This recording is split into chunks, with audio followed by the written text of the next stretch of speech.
Hey everybody, and welcome to a new episode of Indie Film Cafe's Criterion Watch. Criterion Watch. And I'm your old pal, the Moo Cow, aka Paul A Presenza, and I'm joined by Jonathan A Moody, your co-host. And Product Placement Co. Give us some money. And we are gathered together to watch a movie. This is a classic from the 80s and is a David Cronenberg movie, Videodrome. David Cronenberg, man. David Cronenberg and Lynch. Those two are the two Davids that work really well in Criterion. Yep, James Wood and Deborah Harry and a few other folks. And this was, I remember seeing this in the theater when it came out, and I was like blown away.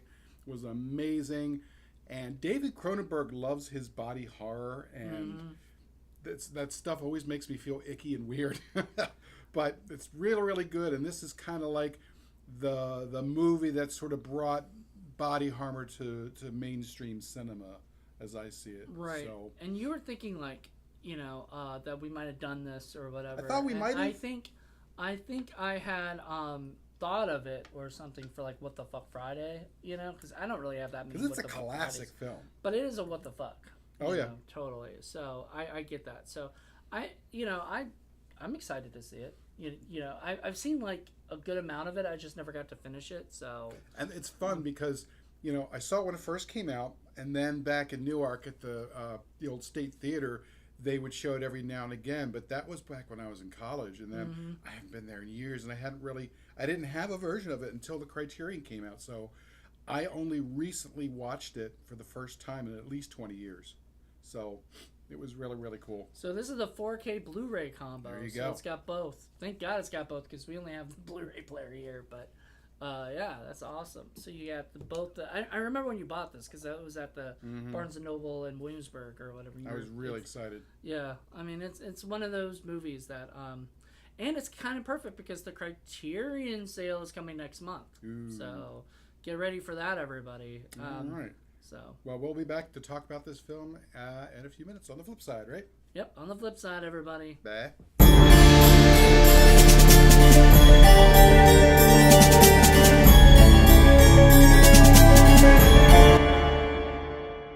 So, we are back. It kind of works with this because I was thinking about this earlier. Yeah. I said, where did this come from? Somebody put this like this. We don't know who. Videodrome did it. Yeah. So what did you think of Videodrome? This is the first time you saw the whole thing all the way through, right? Yeah. What's interesting? I don't remember any of it.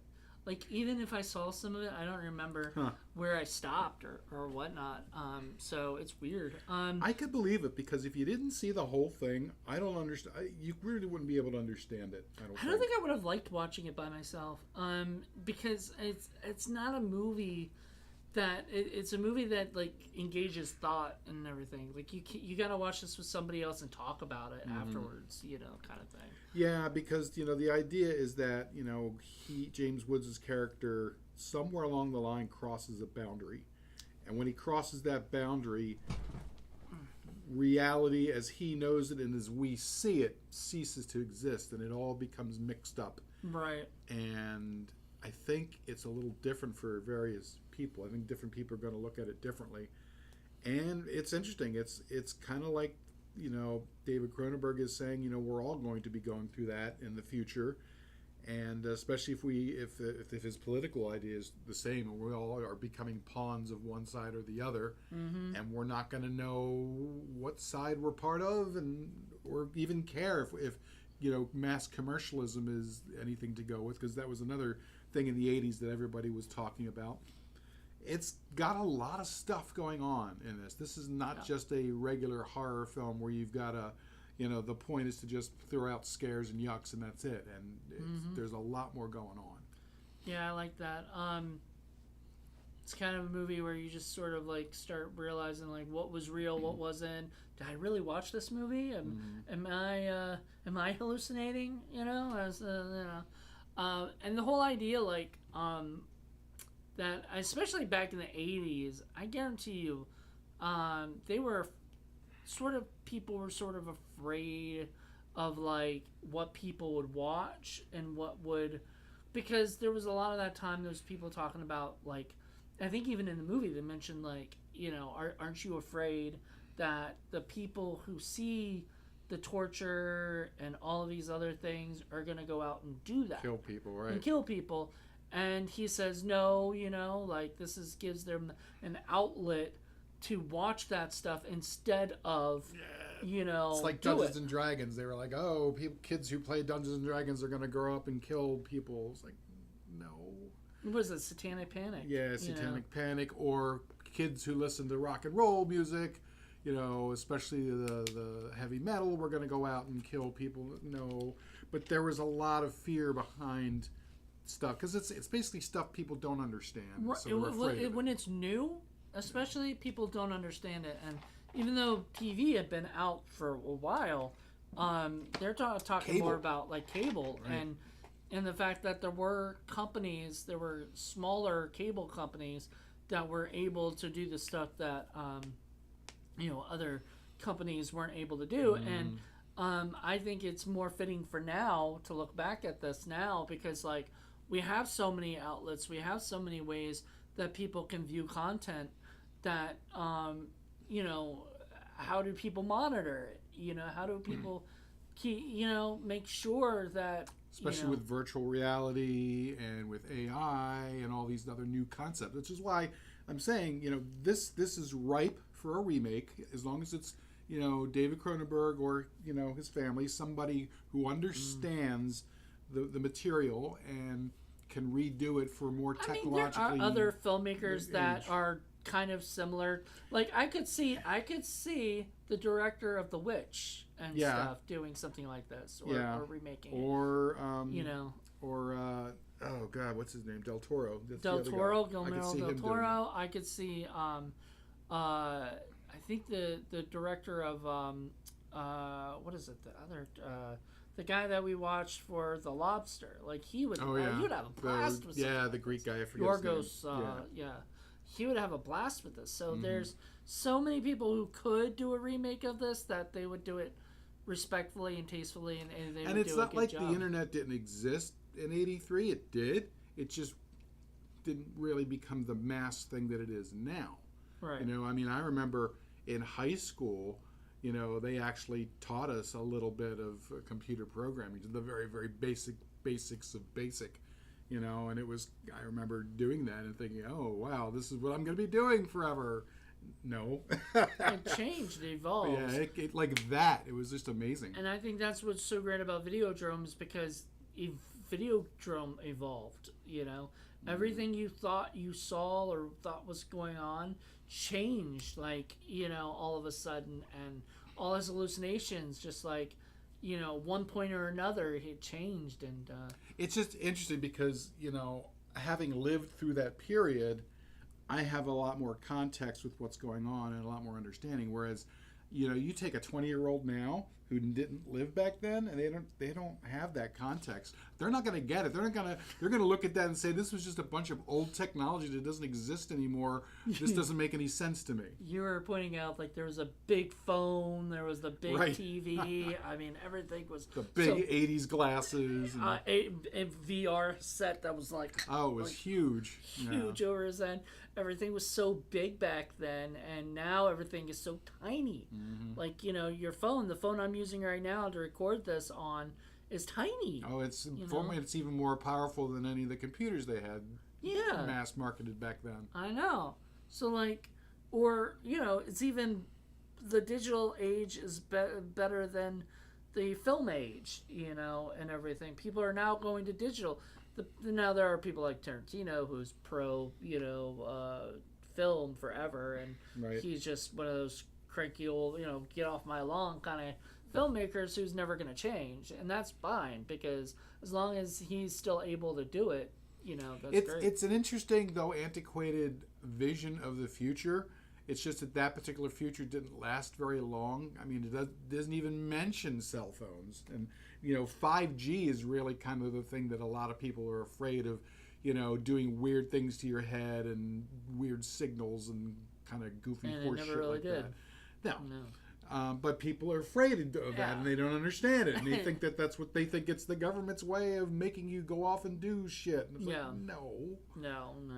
So it's just weird, but it's interesting that it taps into that. Yeah, that's the timelessness part of it, because 30 years from now, there's going to be a whole series of other new stuff that's going to come through, and the same fears from the same kinds of people who don't understand it and don't trust it are just going to assume the worst, and they're going to run with it, and it's going to be this constant thing in our society about the people who want to progress and go on to the new thing with the people who are afraid of that because they think, I guess given human nature, that it's going to be all for the worst.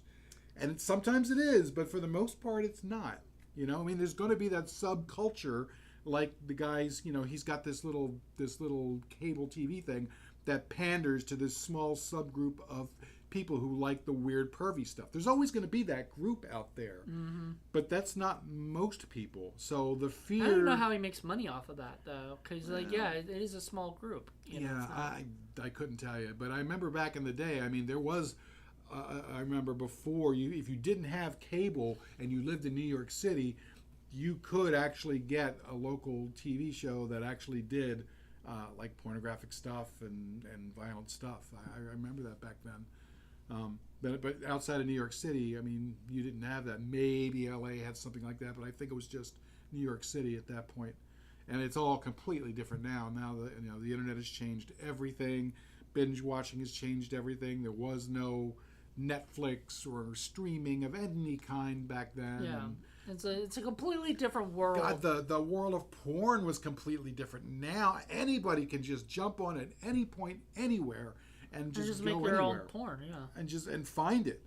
Find it, yeah. Back then, if you were a teenager in the 80s, the only thing, if you didn't live next to a big city that happened to have a porn store, was to get one of those cable shows that you couldn't, like Skinamax, and if you didn't, and it was like all jammed up with a signal, and you'd be like that, and for like 10 minutes to try and see a boob. Illegal channels. Yeah. And you might get lucky, and you might have like 2 minutes of where it's actually for real, and you can actually see something in a snowy picture, and then it would just jam up again. Yeah. It was funny. People don't understand. That's what it was like back then. It was just funny. So I guess we'll go through the story a little bit, like throughout it or whatever, and we'll touch up on specific stuff. But the beginning of the movie is he has the main guy Max. He is played by James Woods, is basically trying to find something new, something for his cable company. The next big thing, and he has this one. The beginning has like this one called Samurai Dreams, and it just seemed just softcore porn kind of shit, like not that entertaining or kind of anything, kind of meh. So he's like, let me try to find something else. So they figure they'll pirate, something. They'll find something on a pirate television. And they find this thing, and they find out it's called Videodrome. And it's originally they think it's from Malaysia, but then they figure out it's from Pittsburgh. And so then he gets his agent lady, the lady who tries to find all these things. She's a really sweet older lady who wants to find she wanted to do something else, right? She wanted to do some other kind of thing, but he was like, that's just too nice. We need something graphic. We need like Videodrome. You gotta find me who makes Videodrome and everything. And they find out that the person to talk to is this guy Oblivion, whom he's already been on the show with, along with Deborah Harry's character. Yeah, and then we find out Deborah Harry wants to audition for Videodrome because she's a perv. She's a kinky perv. She's a kinky perv. She likes to get cut by a guy. She likes to You got squeamish when she put the cigarette out of her boob. I did not like that. No. Yeah, that was rough. I'm sure they had something like some makeup thing to make it, so she could do that and not obviously. There's a lot of body horror in this. It's a little weird and kind of tame by today's standards, but I'm telling you, in 1983, on a big screen TV, I don't know. Even today, I think some people will be like, Sure. So then, basically, he finds out, Oblivion knows about this Professor Oblivion, so he goes to find him, and his daughter gives him tapes that Oblivion has, and that's going to help him. And so he checks out the tapes, and it's just basically Professor Oblivion talking to him, but it starts making him hallucinate more. Yeah, there's this whole weird, wacky, new agey, churchy sort of thing where it's the church of the cathode ray, and there's all this stuff about, the signal produces tumors in your brain, and then the tumor's like a third eye that is opening up new realities to people, but it turns out it's all a setup and with the government, and there's other stuff there's a political going on. thing. That's what the lady says. The lady tells him, "Don't look into this because Right, he was warned. He was warned. Don't look into this because it is way bigger than what you think it is, Right. and we shouldn't touch this." Of course, that just makes him want to go even more because that's him. You don't tell somebody not to touch something, then they're going to want to touch it. If somebody said, "Don't touch that," Or don't touch the green skull.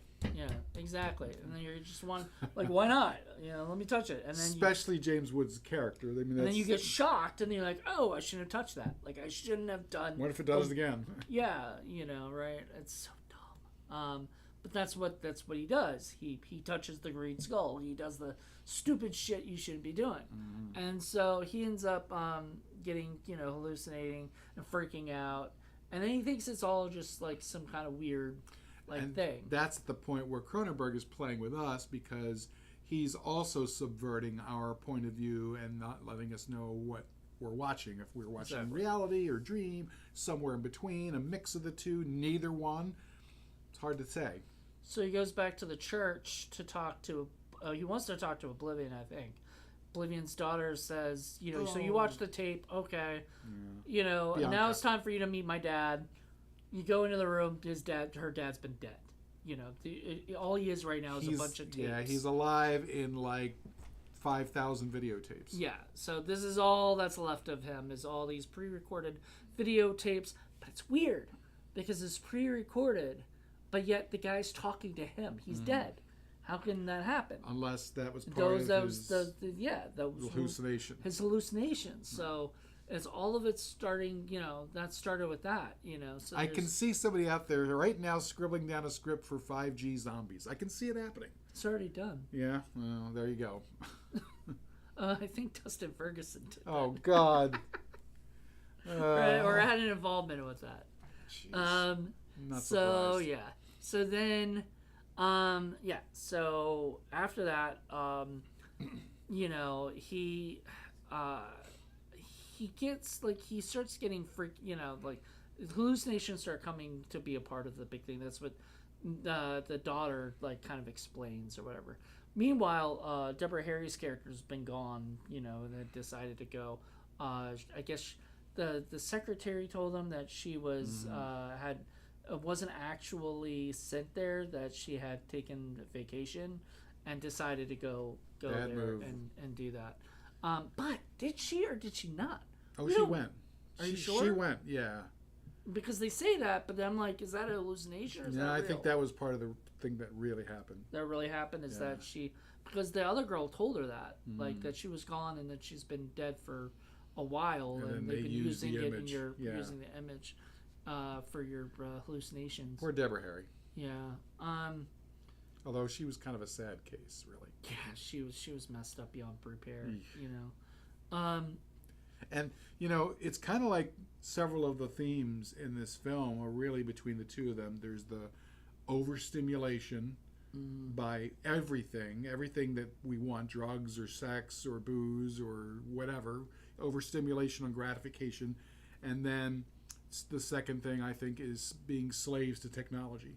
And that's really what he becomes. He becomes the slave of technology. Right, but she was a radio personality, right? Like, she talked to people on the radio. Talk radio back then. Eric Bogosian, talk radio. Oh my God, it was so weird. Yeah. She was in this little room, and I was like, this looks like something out of a sci-fi channel thing. 70s and 80s, that was like the boom of radio, FM talk radio. But the entrance to the thing was like a circle, and it just looked weird. Like, it did not look real. That stuff is gone now. It's just amazing. I mean, it's still there. It's just it had its heyday, and now it's been Well, I mean, there's still talk radio. It's just it's more political talk radio and not. Well, even that is pretty much gone. It's moved off to Sirius and the other stuff. It's all digital, and it's It's not the same as it was. But there is still, like, my parents still listen to the regular radio and shit, so it exists for old fogies, like NPR still exists. Right, on the but regular... there's not much really that's out there, especially for free, which is another big thing. Back in the 80s, you could turn on the TV, you could turn on the radio and get all this stuff. You didn't have to subscribe to anything. You can't even watch football or baseball or sports unless you belong to specific packages on cable or on the internet. Back then, you could just put them on. No, that world doesn't exist anymore. Cable's dying, you know? Like, it's not... You know, I still have satellite, but, like, I don't really watch it that much. I watch Roku, you know? And so, it's a completely different world, and I think Cable needs to die.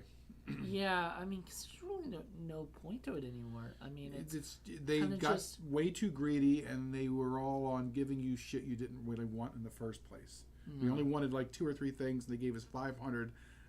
99% of it we didn't want.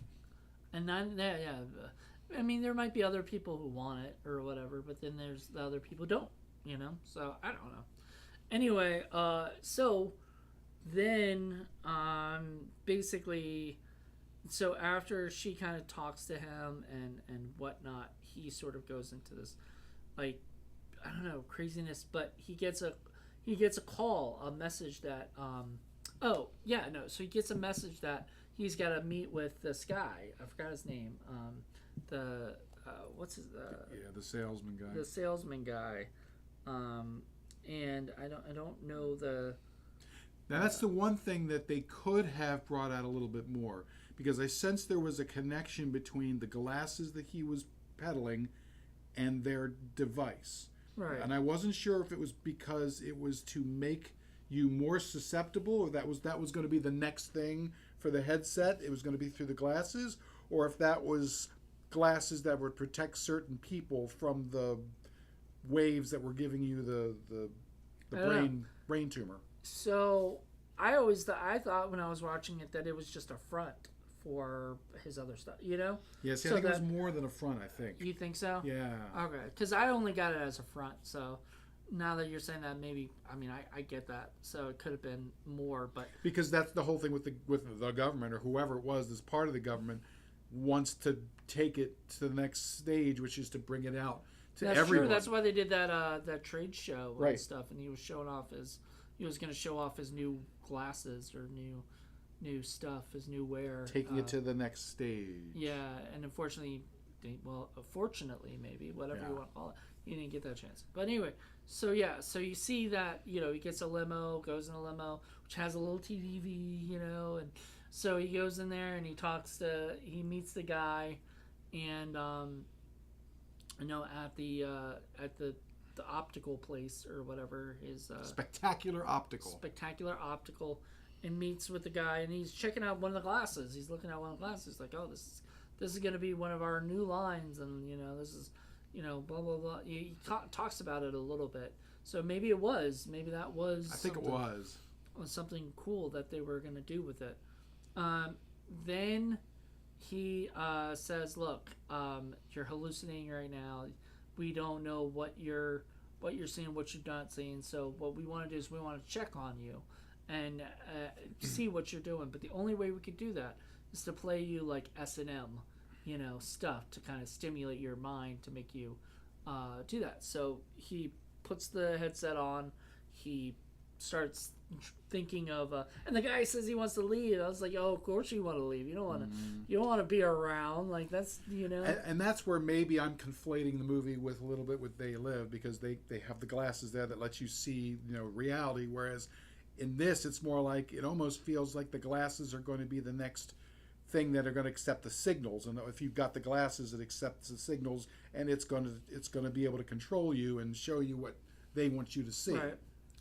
So he ends up, you know, hallucinating, and like at first he's whipping his girl, Deborah Harry's the TV character. set, really. He's whipping the TV set, and then we find out it's the agent lady. Agent lady. Ugh. And then he wakes up at home, you know, and that's where I became like thinking, like, is this all just a VR trip, you know? But no, I guess not. I guess they dropped him off at home after he had the crazy VR trip. Mm-hmm. But then, and I guess he crashed or something, fell asleep. And when he woke up, he thought that the chick was next to him. The agent lady was next to him, handcuffed and dead. Right. And so he freaks out and he calls his buddy, the guy from Harlan, who's the guy who helped crack the It's thing. a little bit like Existence. I don't know if you've ever saw Existence. Existence? Yeah. Okay, I've never. It's I know of it. I know David Cronenberg did it too, right? It's similar, except that's a little bit more like that's a little bit more like the what do you call it, the video game / internet version. So he comes up and he wants his buddy to go in there and photograph the dead body so that he could prove that he's not going crazy, or whatever. Well, he's going crazy because it ain't there. And so he says, all right, well, I need you to meet me at your place and begin to look a little fight, which is so funny because that guy was like, his freak out. I know his freak out was just like really small. He raised his voice. He raised his voice a little bit, but he seemed like the most calm guy in the whole movie. Yeah. Well, and it turns out there's a reason for that. Yeah. So he goes, all right, I'll meet you at my place and everything. And he says, so did you check? He meets him there at his work. And he says, did you watch the new Videodrome? And the guy's like, there was no new Videodrome. I don't know. In fact, there never was one. There never was one. It's like, what? And then that's when the other guy comes out and he finds out they've been in cahoots the whole time. But there have been. So what is going on? Well, there haven't been. No, he remember Harlan was the one who told him all about the broadcast and everything. Well, that never existed. He's been giving him special video things the whole time, and that's why he's the only one who's seen it, and Harlan hasn't. Remember he keeps asking him if he's seen it. And he's like, "Oh, I didn't see it." No. He's been feeding it to him the whole time because he was there for 2 years. The government planted him 2 years ago to get to him, and that's why why him? Why? Because so they could take over his station, and that's why they did it, is to brainwash him, have him kill his partners, then get rid of Bianca Oblivion, and that's going to pave the way for them to do their next phase. And he ends up subverting the whole thing. He plays along. Well, he plays along for a little bit, and then so we'll get to that in a second. But it's multi-layered. There's a lot going on. It takes a few viewings to pick up everything. I know, and the biggest thing with that is like, he's watching the tape, he's watching the people like hitting, but the guy is looking at the television. Mm-hmm. I think when he's looking at him and he's saying, they just do the same thing over and over again, mm-hmm. right, and stuff. So he sees it. He sees Videodrome. That's the thing that's confusing. So he saw it too. His friend Harlan saw it. At least a little bit of it. So wouldn't he be affected by it? In at theory. Least looking at it at all? Unless that was a hallucination that he was having of his friend seeing He's also wearing Harlan is also wearing glasses. So maybe he's got the glasses that protect him. That's true. He's got the optical. Yeah, and that's the thing. They you don't really get that kind of information about it, so you have to sort of fill in your own blanks a little bit. I'd love to hear. I'm pretty sure David Cronenberg is on there. I think he probably talks about. There's two audio commentaries. Yeah. One in featuring Cronenberg and director of photography. So that would be fascinating to hear about and that. And the others, the actors, James Woods and Deborah Harry. Yeah, that would be great. So there are answers. I just haven't gone through all of that yet. That sounds wonderful. Yeah. Yeah. So there you go. So it's got. All right. So after that, after he has that talk with the big guy, they put a new cassette into him. A new cassette right into his chest, where his gun was, because he had put a gun into his. thing. You even said, "Oh, thank God he didn't put his keys in there. He would have lost his keys." But he put his gun in there, so. But it was all a setup because they were using him. They were programming him as Bianca says, Bianca Yep. Oblivion. So he goes up there and he ends up going to like they tell him basically go kill your partners and stuff. So he goes up to his partners. He only has 2 partners, I guess, and they're both waiting for him to come in, and they're talking about some new project, and they want to talk to him about it or whatever. And he comes in and just shoots them both, and as he does that, he kind of puts it away, and his assistant just lets him, like secretary just kind of comes in, and Yeah, I think she's not sure what's going on. She she sees thinks him. that maybe Maybe like he got shot or something. Yeah. So she hides him. You get the impression that she's always liked him and Yeah. she wants to help him. But at the very last second, I think she sees that there's really nothing wrong with him, and she's kind of shocked, and he just looks at her and just, it's like he doesn't say anything, but Yeah. his eyes kind of say sorry, and he runs off. He runs off, and then he ends up. The next one they want to kill is Bianca. Yeah. And so he goes to Bianca's place, and Because he's programmed. yeah, but he has a weird. There's a weird part in it where he's kind of saying, he like introduces himself again, but he's met her like 2 or 3 times. So like, why did he have to like she knows who he is. The only thing I can think of is that because they've programmed him, that was part of the program. Was for him to say that. Yeah. So he starts talking to her, blah blah blah about it, and she says that basically if you don't have to do what they want you to do. You can basically do whatever you want. So he ends up, and then they end up whatever. 'Cause death to Videodrome. If he's been programmed, then she can deprogram, which is what she does, except what she doesn't tell him is that she's now programmed him again, but for their benefit, for her benefit. Yeah. So she goes. Yeah. So for her benefit, so it's death to Videodrome, and long live the new flesh. And so he is now off to kill the main guy. First he goes to the optical place to find the guy, and runs into his buddy Harlan, who's there too. Which I'm wondering, has he been doing both, like going to both work at both jobs? Yeah, I think so. I guess Yeah. But it's very similar to like people who they have certain political beliefs because they've been watching this TV show or listening to this radio show all this time, and then all of a sudden they go a new program and a new show, and it just changes their political views. Now they're on the other side, and it's very similar. It's like you're being pulled from one side to the other without really having your own individual thing. You're just being used by different sides. You're a slave to technology. Right. So he goes to the place, and he ends up blowing up that guy or something somehow. Yeah, he ends up at first Harlan tries to put a new tape into him, and as he's doing it, he's getting like like something's happening to his arm, and he comes out and he has like this really, it's like a grenade, little fucked up hand.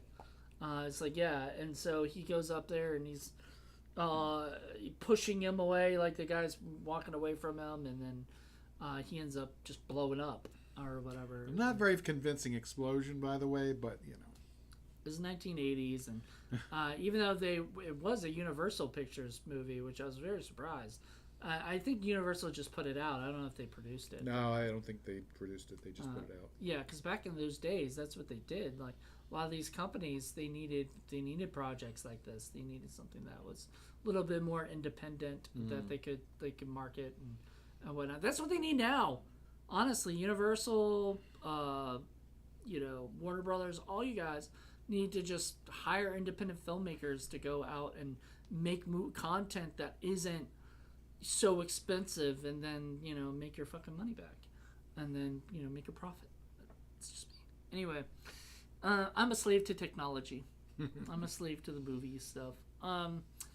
So he ends up going up against or finding out that the guy's on a trade show. So he goes to the trade show in Pittsburgh. And he goes to the trade show. He ends up seeing the guy at this like nice little, I don't know, it's not any trade show I'm used to. It's kind of like a nice by early 80s standards. Restaurants. It was a nice restaurant with a bar and very overdone, very 80s style, very cringy. So the guy goes and takes his gun out and shoots the Harlan. Wait, not Harlan. The boss, whatever his name is. And he kind of dissolves. And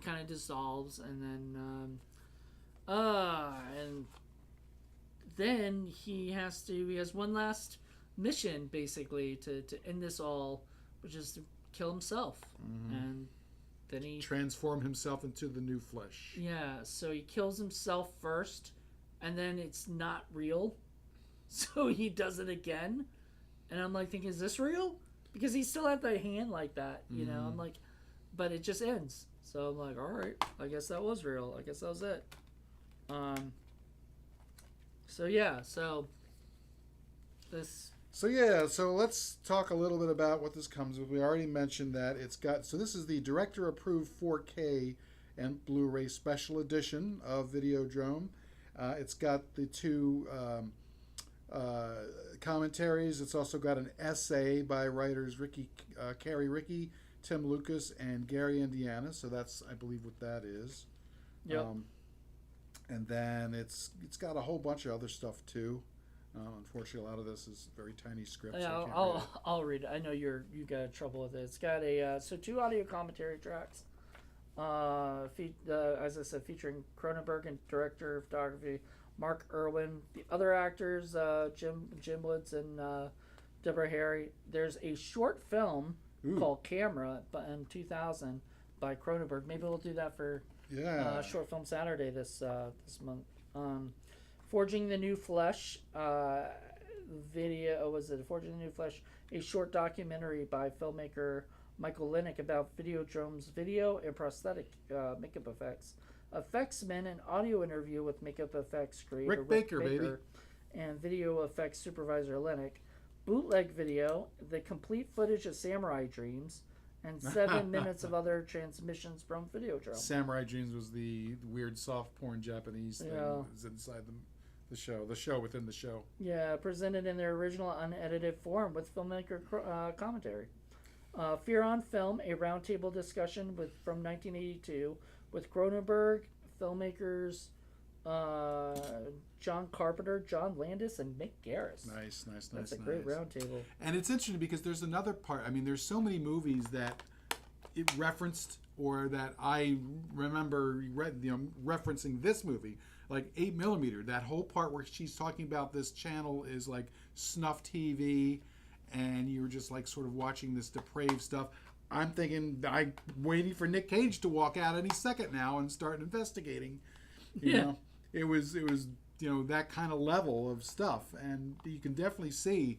That movie like took influences. From this. Yeah, definitely influenced it. Yeah, there's among definitely others inspiration. I liked it. I'm very happy. I own it on Blu-ray, so I'm happy to. I will upgrade to 4K at some point because you gotta have all your David Cronenberg movies be 4K, or visually whatever. Definitely, because he's definitely a visual person, a visual director. So definitely a much visual. Definitely do. I mean, Raffiga Boo Boo would be great on 4K, but I don't know that it's going to actually make the experience any better. I'd love it though. But yeah, maybe if they just took it and made it 2 parts, because that's what it was. It was 2 different movies. But David Cronenberg, it's definitely worth it for the visuals alone. Yeah, I really enjoyed the visuals, the effects. Like Rick Baker did a fantastic job with the effects. I mean, just the body horror. Although I can't help but also notice that some of the flaws are also magnified. Like when you initially see Woods and he's got his brand new pouch and he's got his hand in there for the first time, you could definitely see that there are skin tonal differences between his real arm and the prosthetic stuff. There's certain things that end up standing out a little bit more because of the technology back then. So, yeah, I can understand why there are folks who they wait until stuff can get, like, they take the extra time and money and effort to blend in stuff and make it go away.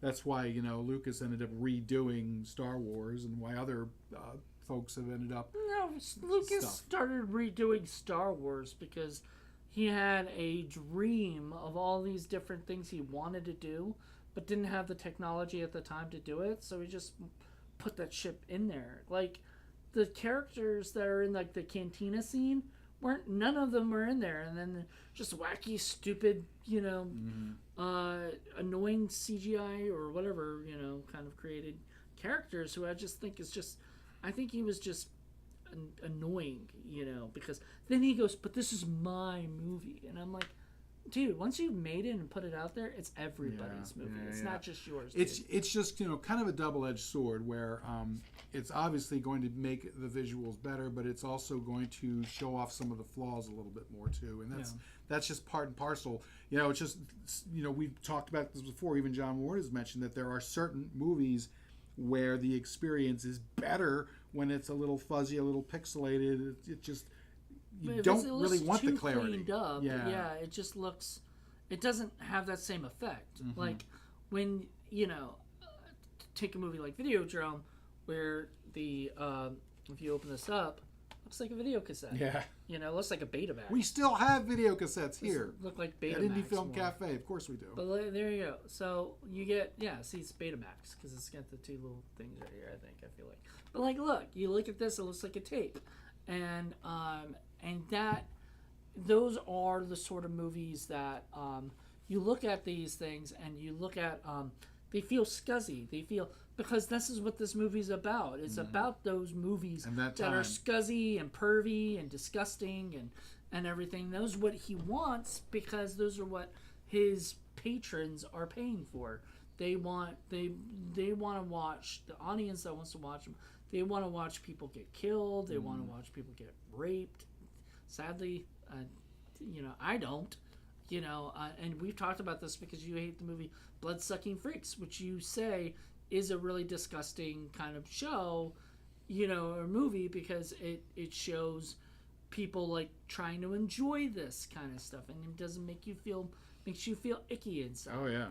And this movie sort of had that feel of like, that was what they were trying to go with, is trying to do a show, or have a show that made you feel the worst, like ickiest, grossest, or whatever. They're like, that's, But this one, you're feeling icky.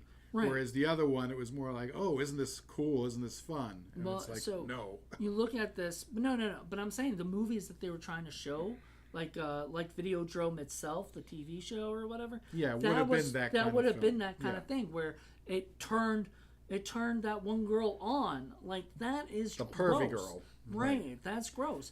Blood-Sucking Freaks probably did that. Right, there's a reason why Blood-Sucking Freaks was the #1 prison rental of all time. So it's gross and disgusting and disturbing and violent, and that was what this movie was supposed to be showing you, was like, this is not what we should be doing. Well, again, it's the effects of overstimulation. Right. The idea that you watch porn, but then that becomes not enough, and so you start to watch the extreme porn, and then that's not enough. What comes next after that? Yeah. You get jaded after a while. And then and then it also blends into reality. And you start thinking, people that watch some of that porn, that gets really involved in that porn, they'll start, especially extreme porn, they might start strangling their significant other to try to mimic that. It's human nature, because we do the same thing with drugs, we do the same thing with alcohol, we do the same thing with anything that gives us a little bit of pleasure. Food, you love the cookies, you eat the cookies, now you need to have more cookies, and then it leads to more. Are you saying that they need a VA? They need a Videodrome Anonymous? Videodrome Anonymous or something? But that's what he's tapping into, is that part of us that, we find something, but then it's not enough, and we have to keep going. We keep going for the overstimulation. Right. So So anyway, it's a crazy movie. I really enjoyed it. It's going to take a few watches, I think, for most people to really enjoy it. And I think I like the commentary too. I'd like to hear what. Dying to hear the commentary. Yeah, I think hearing David Cronenberg actually discuss why the message is a little bit more, maybe be a little bit more clear. I think that would be great. But I mean, think about Crash. Wasn't that people having sex at car accidents? I mean, that if talk about an extreme freaking stimulation. I can't think of anything more than that. And disturbing. Yeah, and disturbing. I mean, I would not be because turned regular on sex, by a car crash. regular sex wasn't cutting it. I know, and so maybe that's a theme that he likes is like, you know, I think so. The idea of is overstimulation bad for you. Scanners, I think, had a little bit of that too. So And Rabid. Yeah, so I think he has a thing. He has a theme with a lot of. And he movies. certainly utilizes body horror in a lot of those movies too. And body horror is interesting because it is some of the ickiest and most disturbing horror that's out there. It's also tends to be the most special effects and makeup driven. So you got to have people who really know what they're doing for it to be effective and to be really horrifying. You have to have the new Rick Baker. Yeah. You know. Otherwise, it just turns out bad. And especially, it really lends itself well to practical effects. I haven't really seen much body horror stuff where it's done well CGI. So, yeah. So I would definitely recommend Videodrome if you haven't seen it. If you haven't seen it, then I don't know why you listen to us. If you love the New York City in the 70s and 80s, this is another one too. This is another love letter to that period in time. He was talking about the New York, and I said, "Oh my God, it's New York in the '80s." Wolfen, Prince of the City, all those movies that showed off the city back then in a bygone French era. Connection, which was '70s, and all this stuff back then just showed. And notice there was no cops in this movie. Really, they didn't. They had one. They had the guy. There was one cop, a motorcycle cop, in the towards the end when he was in the glasses shop. He was sitting in the back. Oh well, I don't remember that. Yeah, but, that was the only one. Yeah, they really didn't make the focus about, but it was funny because he's like wanted by the law at one point because he shot his people and he shot him, and there's a TV out in the middle of like the street next to a beggar, and the beggar. Come on, Teddy. Come on, Teddy. Teddy. Give me some change, Teddy. Yeah, I guess he thought he was somebody else or something. I don't know. Or maybe that's just the name he gives every guy that he randomly sees, and my monkey. Teddy just keeps going, leaving him alone and going straight. I didn't even see a monkey, so I don't know what he was talking about. And then and on the screen was basically, hey, this is the man who shot, these people. This is the gun he has. And all that stuff. He's right next to it. He's right next to him, and he's kind of like, I think at one point he kind of looks down. Right? And he notices it, and the other guy doesn't even pay attention. And there's no cops running around. No cops. Nobody cares. I mean, they care, I guess, but they're probably other shit going on too. Well, and they, again, that was the period where they just didn't have enough. The city was broke. They didn't have enough cops. The cops they had were corrupt. Yeah, it was a bad situation. Bad for law enforcement. On the other hand, good for times when you could actually afford to live in a city because rents were cheap and a lot of artists and creative people were there. And lots of great movies came out of there. Lots of great movies, lots of great music, lots of great art. Basket Case was lots of great everything. New York, I think. All that's gone. Yeah. Wonderful stuff. But anyway, the point is that it was a really good movie. I liked it. I'm happy that I own it because I'll probably watch it again. I would listen to the commentary, I think, the next time. And or check out some of the special features. Yeah, I'd love to check out some of those.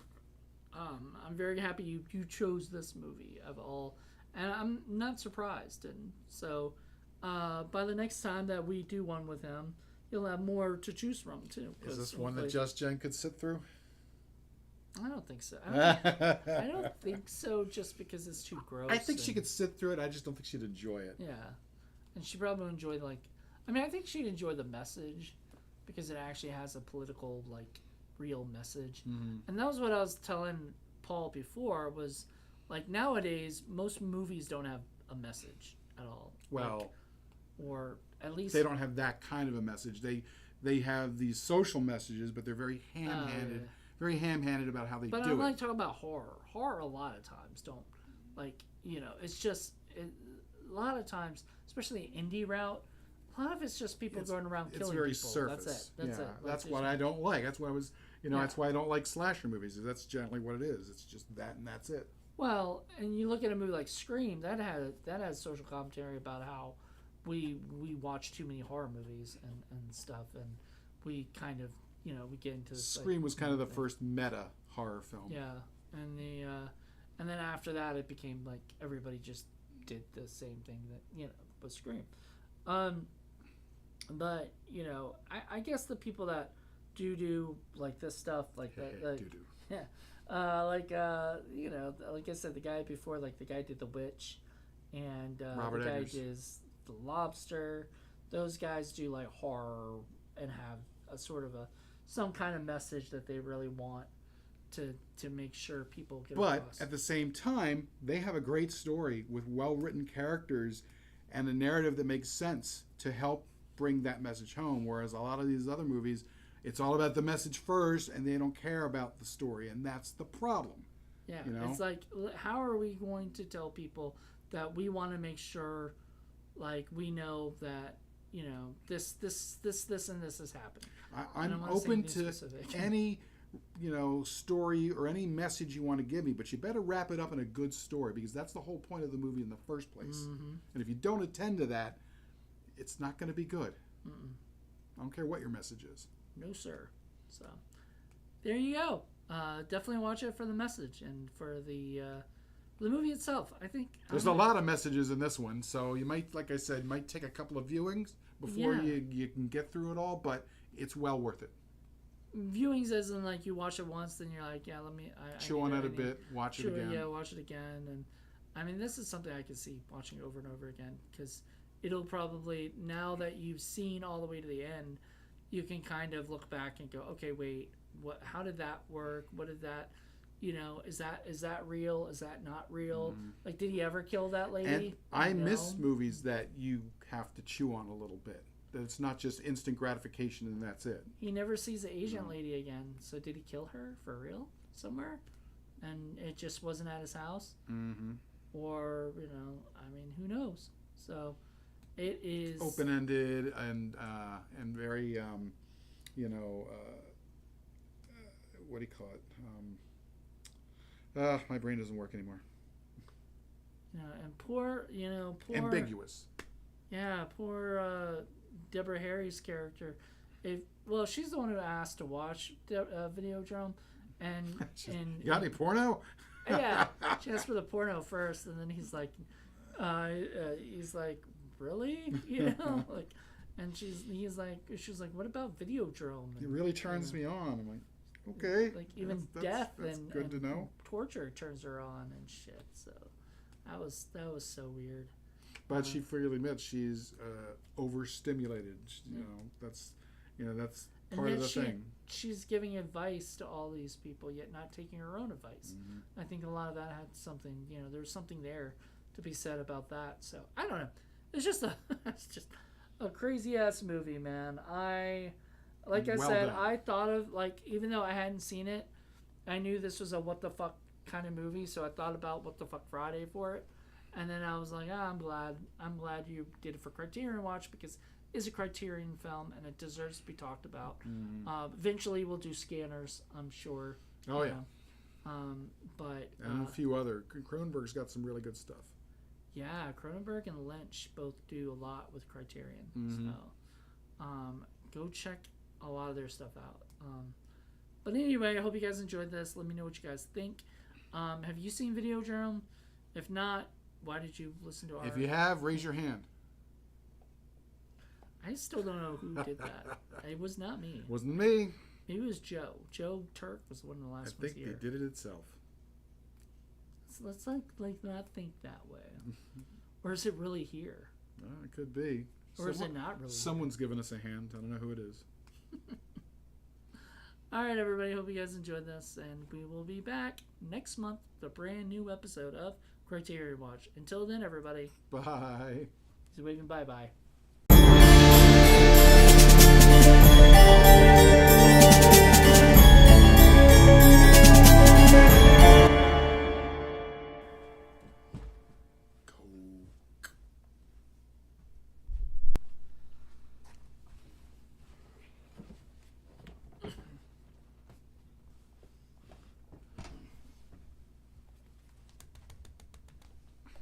Ciao.